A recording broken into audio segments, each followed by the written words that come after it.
I never thought that being the oldest son in my family would feel like being invisible. Growing up in Ohio in a modest neighborhood, my parents always taught me that family meant sacrifice, and I believed them. I believed every word, maybe too much. Because when it came time for my younger sister Emily to get married, I was the one who opened my savings account and poured everything into making her dream wedding happen. Emily was only 25. She was the youngest, the golden child, the one everyone adored. My parents called her their little miracle. And I guess in their eyes, I was just the steady one, the responsible one, the son who never needed praise, the son who would always figure it out. So when the wedding planning began, it was natural for them to look at me. Not at my father, who spent most of his money on his new truck. Not at my mom, who said times were tough. Not at my brother, who never stayed in one job longer than 3 months. It was me, Daniel, the one who always had to step up. I was 32 years old. I'd been working as an electrician for almost a decade, saving up little by little because I dreamed of buying my own small house. Nothing fancy, just something I could call mine. But when Emily got engaged and the planning began, my parents came to me with their soft voices and heavy expectations. They said, "Daniel, you know how much this means to Emily. She deserves a wedding that will make the whole family proud." And I could feel the invisible weight settling on my shoulders. I could hear the unspoken demand. They wanted my savings.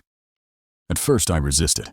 I told them I was trying to build a future for myself, that I had worked every overtime shift, climbed ladders in the cold, carried heavy cables in the rain, all for a down payment on a home. But my mother looked at me with tears in her eyes and said, "Your sister's happiness is more important than a pile of bricks." And my father added, "A man can always rebuild, but a sister gets married once," and I felt like arguing would make me selfish, ungrateful, maybe even cruel. So I stayed quiet. I looked at Emily's excited smile. I saw the way she held her fiancé's hand, and I said yes. I wrote a check that nearly emptied my account. The money I had been stacking for years disappeared in a moment. It felt like watching a piece of my own future vanish, but everyone clapped me on the back. They said I was a good brother. They said I was doing the right thing, and for a while I convinced myself they were right. I told myself family came first. I told myself Emily would never forget what I had done. The months leading up to the wedding were a blur. I worked during the day and spent nights helping with decorations, hauling boxes, meeting with vendors. My weekends disappeared into planning sessions. I picked up my suit from the tailor. I polished my shoes. I even rehearsed a little speech because I thought maybe I would be asked to say a few words at the reception. I was exhausted, but somewhere deep down I felt proud. I thought this was my chance to show my parents that I was more than just the background son, that I was worthy of their praise. The night before the wedding, I was in the backyard stringing up lights, my shirt soaked with sweat. When I overheard my parents talking to a neighbor, the neighbor asked how they managed to afford such a grand event, and my father laughed. He said, "Oh, you know, we worked hard all our lives, saved every penny. This is all for Emily. She deserves the best." My mom nodded proudly, and in that moment I froze, the extension cord dangling from my hands. They had erased me completely. My sacrifice turned into their achievement. My future traded for their pride. I wanted to walk up and correct them. I wanted to shout that this entire wedding was standing on my shoulders, but I stayed quiet, my chest heavy, my throat burning. I finished stringing the lights. I packed away the ladder. I told myself tomorrow will be different. Tomorrow everyone will see what I have done. Tomorrow they will thank me, at least once. The wedding day came bright and loud, music spilling from the speakers, guests laughing, flowers filling the air with perfume. Emily looked beautiful, her white dress glowing as she walked down the aisle, and I stood there clapping, smiling, pretending everything was fine. I tried to let myself enjoy it. I tried to forget the bank account that now showed almost nothing. I tried to believe that this was worth it. But as the day went on, I noticed something. Every toast, every speech, every thank you. It was always directed at my parents, at Emily's new husband, even at distant relatives who barely showed up. My name was never mentioned, my efforts never recognized. When the best man gave his speech, he praised the family for supporting the couple. When Emily spoke, she cried and thanked Mom and Dad for giving her the wedding of her dreams. She did not even glance at me, not once, and I felt something inside me break quietly, like a glass dropped on carpet. Silent, but sharp. By the time the cake was cut and the first dance was done, I was sitting at the corner table, my tie loosened, staring at the crowd of happy faces, everyone celebrating, everyone full of joy. And I felt like a ghost, like I had disappeared from my own family's story, The only evidence of me was the tired ache in my bones and the empty space in my bank account. I wondered if this was how my life would always be. Giving and giving, never seen, never thanked. When the night ended and the guests drifted away, I carried boxes back to the van. I swept the floor. I stacked chairs. My father patted my back and said, "Good job, son." But even that felt hollow. It was the same good job he gave when I mowed the lawn or changed the oil. It was not gratitude. It was routine. My mom was busy hugging Emily. My siblings were laughing with cousins. And I was just the man in the shadows, the man who made it all possible, but never belonged. That night I went home to my small rented apartment. I sat on the edge of my bed, staring at the blank wall, the sound of the celebration still ringing in my ears. I thought about the years I spent working, saving, dreaming of a life of my own, and I realized that in one single season it had been stolen. Not by thieves, but by the very people I loved the most. And for the first time in my life, I wondered if being a good son, a good brother, a good man, was worth anything at all. The morning after the wedding, I woke up to silence. No music, no laughter, just the faint hum of the refrigerator in my apartment. My head was heavy, not from drinking because I had barely touched alcohol, but from the weight of everything I had felt last night. I sat at the small kitchen table with a cup of coffee in my hands, staring at the steam rising, and I kept hearing my sister's voice thanking Mom and Dad, never once mentioning me, not even a glance, as if I had been nothing more than an extra body in the room. I tried to convince myself that maybe she had simply forgotten in the rush of emotions. Maybe later she would call. Maybe she would say, "Thank you." Maybe she would tell me she knew what I had done. But the hours passed and my phone stayed silent. No message, no call, not even from my parents. And deep down, I knew this was not forgetfulness. It was who they were. It was who they had always been. By noon, I decided to drive to my parents' house, the same house I had spent my whole childhood in, the house where I had mowed the lawn every summer, where I had painted the peeling fence with my father, where I had fixed the leaking sink when my mom called me in a panic. I thought maybe if I showed up, if I faced them, they would at least acknowledge me. Maybe they would sit me down and say, "Daniel, we know what you did, and we are grateful." I clung to that hope like a man drowning in water clings to driftwood. When I arrived, my father was in the driveway polishing his truck, the one he had bought last year with money he could have used to help Emily. He looked up at me, squinting in the sunlight, and said, "You missed a good party last night, son." I stared at him, wondering if he was joking, if he had forgotten I was there until the very last guest left. I forced a smile and asked if Mom was home.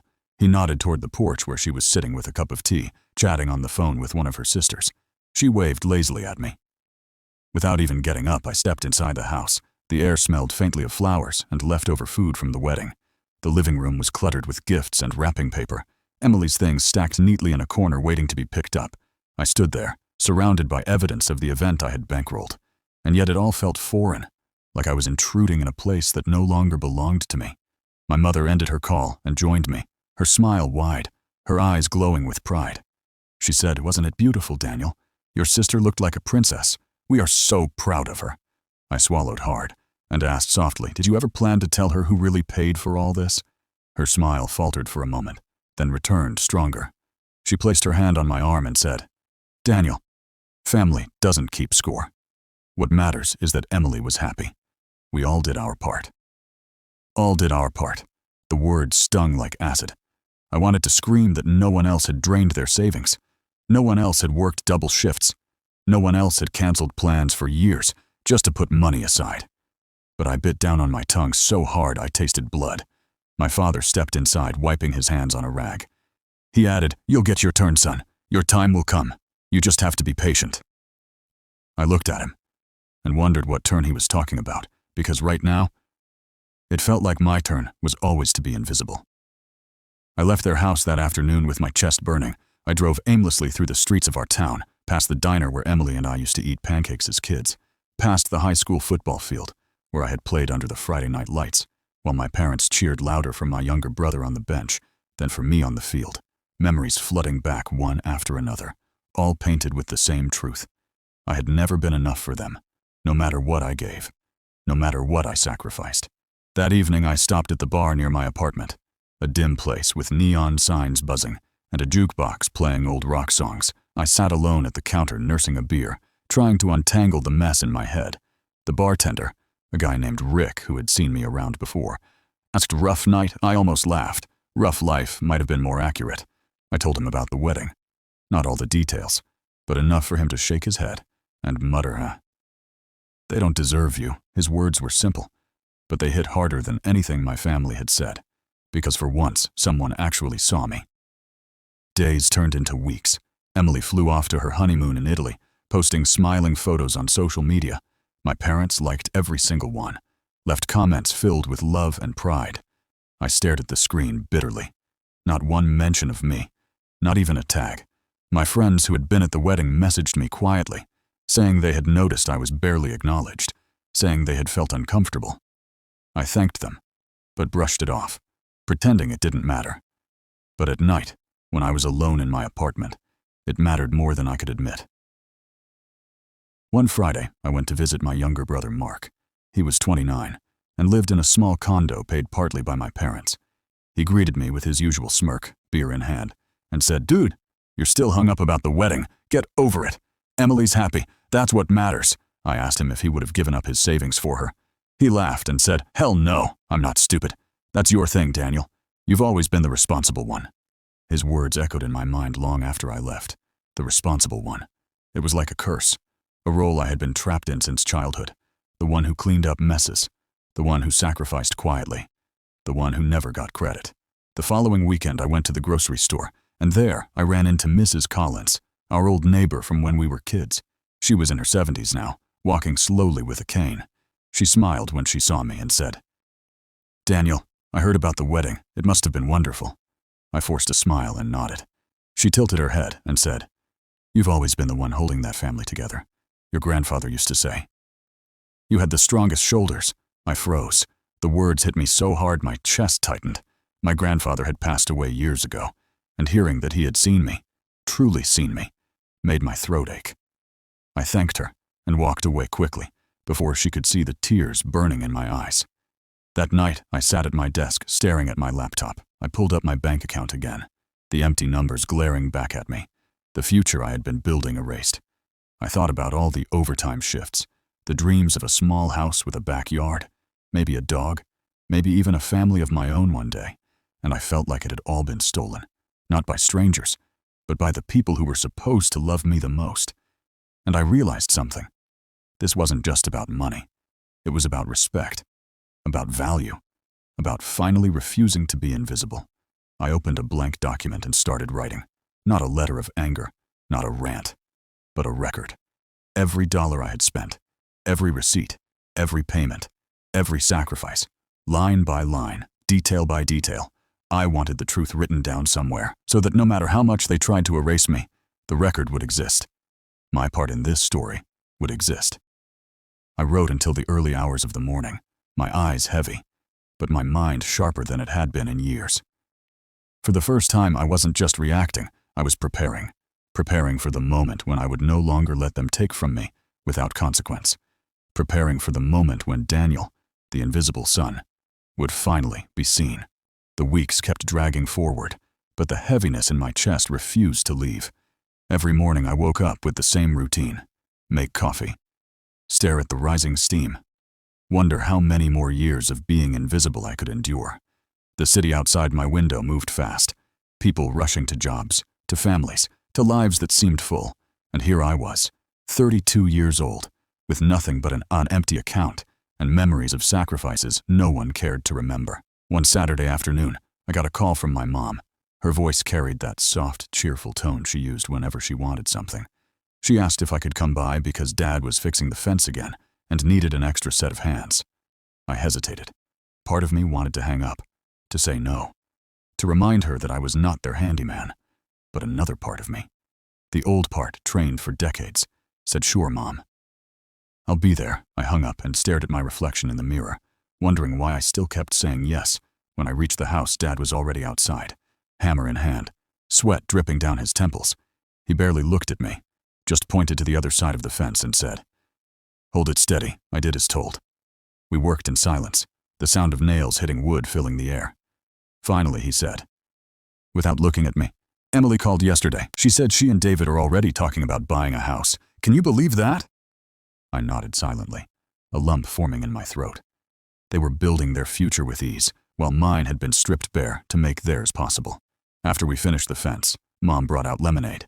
She sat down with us and began talking about how Emily was glowing, how she had always known her daughter was destined for happiness. I wanted to ask her what she thought I was destined for, but instead I sipped my lemonade quietly, the tartness stinging my tongue. Dad leaned back in his chair and said one day, "Daniel, you'll understand. Family is about giving. Sometimes you don't get thanked. Sometimes you don't get noticed. But that's what love is." His words rang hollow, because deep down I knew love wasn't meant to feel like erasure. That night, back in my apartment, I opened the document I had been writing, the one filled with receipts and records. I read it line by line, the total amount staring back at me like a haunting number, enough to buy a small house in the suburbs, enough to start a real life, but gone, vanished into a wedding that barely remembered my name. I added more details, memories of the extra shifts, the nights I came home exhausted, the birthdays I skipped because I was saving money.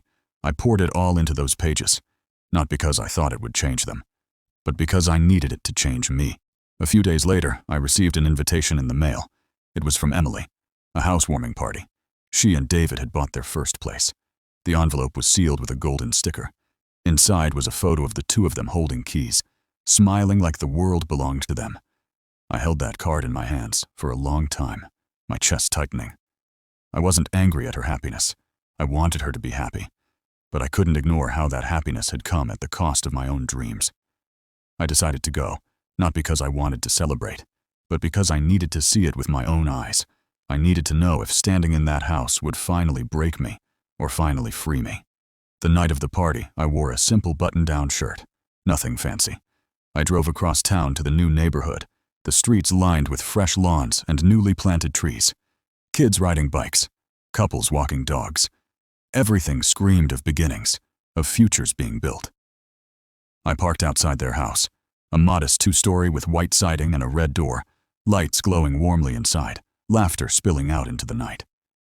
When I stepped in, Emily rushed over, her face glowing. She hugged me quickly before darting off to greet another guest. David shook my hand firmly and said, "Glad you made it, man. Drinks are in the kitchen." The place was crowded.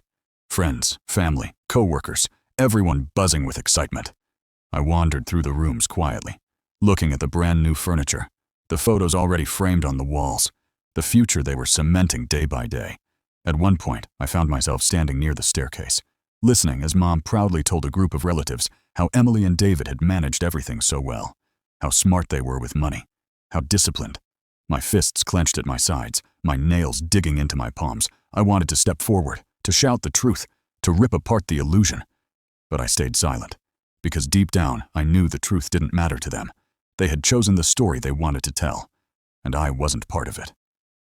Later in the evening, I slipped out onto the back porch, the cool night air hitting my face.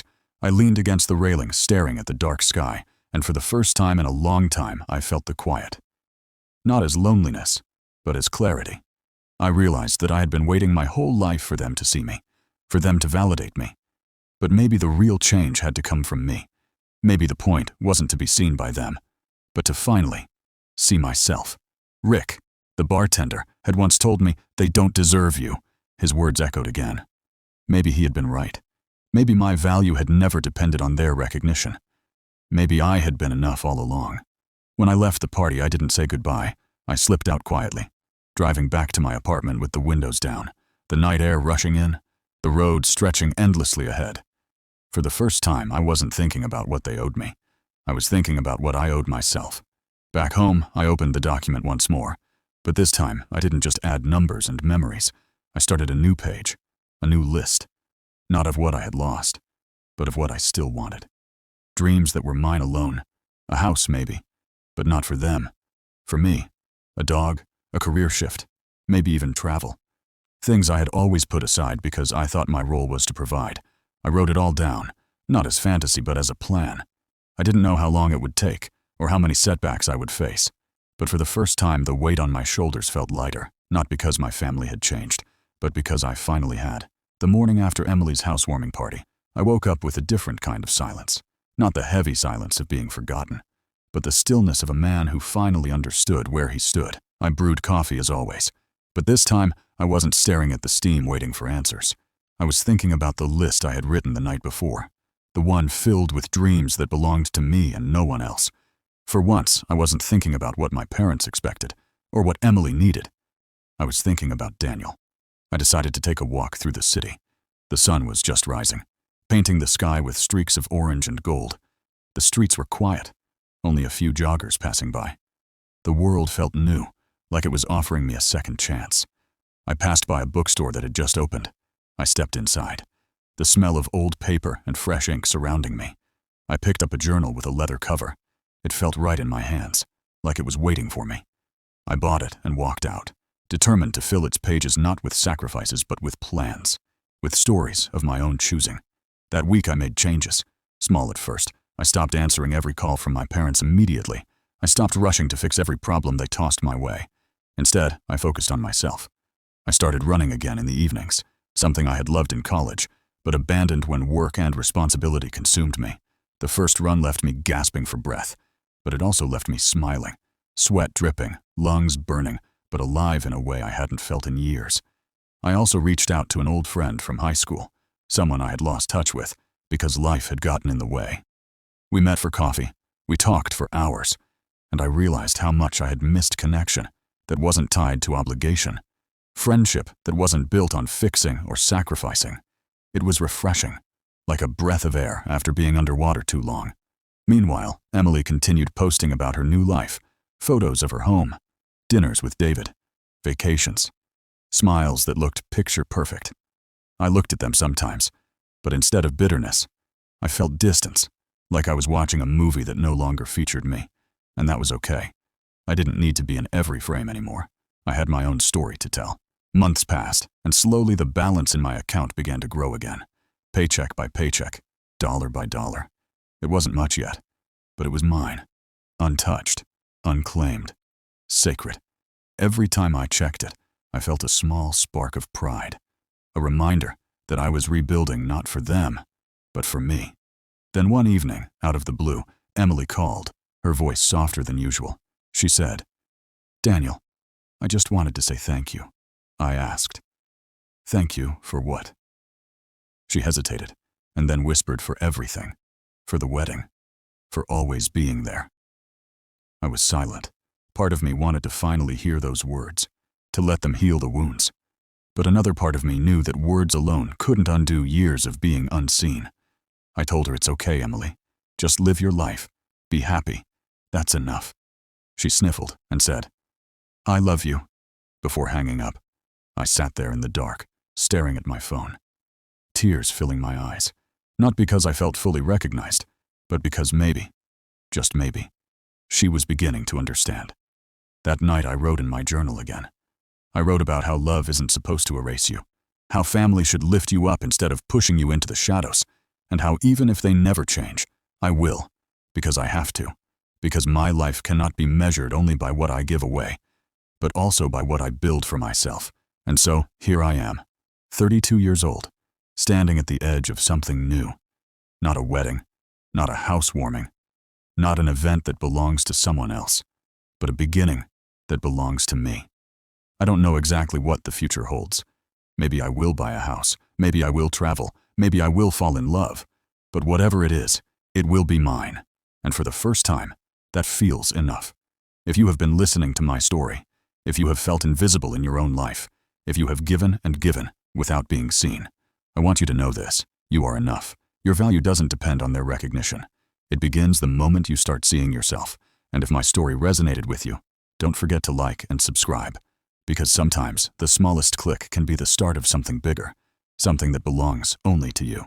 If you have felt invisible in your own life, if you have given and given without being seen, I want you to know this: you are enough. Your value doesn't depend on their recognition. It begins the moment you start seeing yourself. And if my story resonated with you, don't forget to like and subscribe, because sometimes the smallest click can be the start of something bigger, something that belongs only to you, by what I build for myself. And so, here I am, 32 years old, standing at the edge of something new.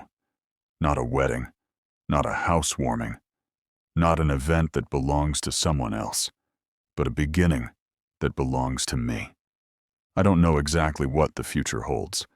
Maybe I will buy a house, maybe I will travel, maybe I will fall in love. But whatever it is, it will be mine. And for the first time, that feels enough. If you have been listening to my story, if you have felt invisible in your own life, if you have given and given without being seen, I want you to know this: you are enough. Your value doesn't depend on their recognition. It begins the moment you start seeing yourself. And if my story resonated with you, don't forget to like and subscribe, because sometimes the smallest click can be the start of something bigger, something that belongs only to you.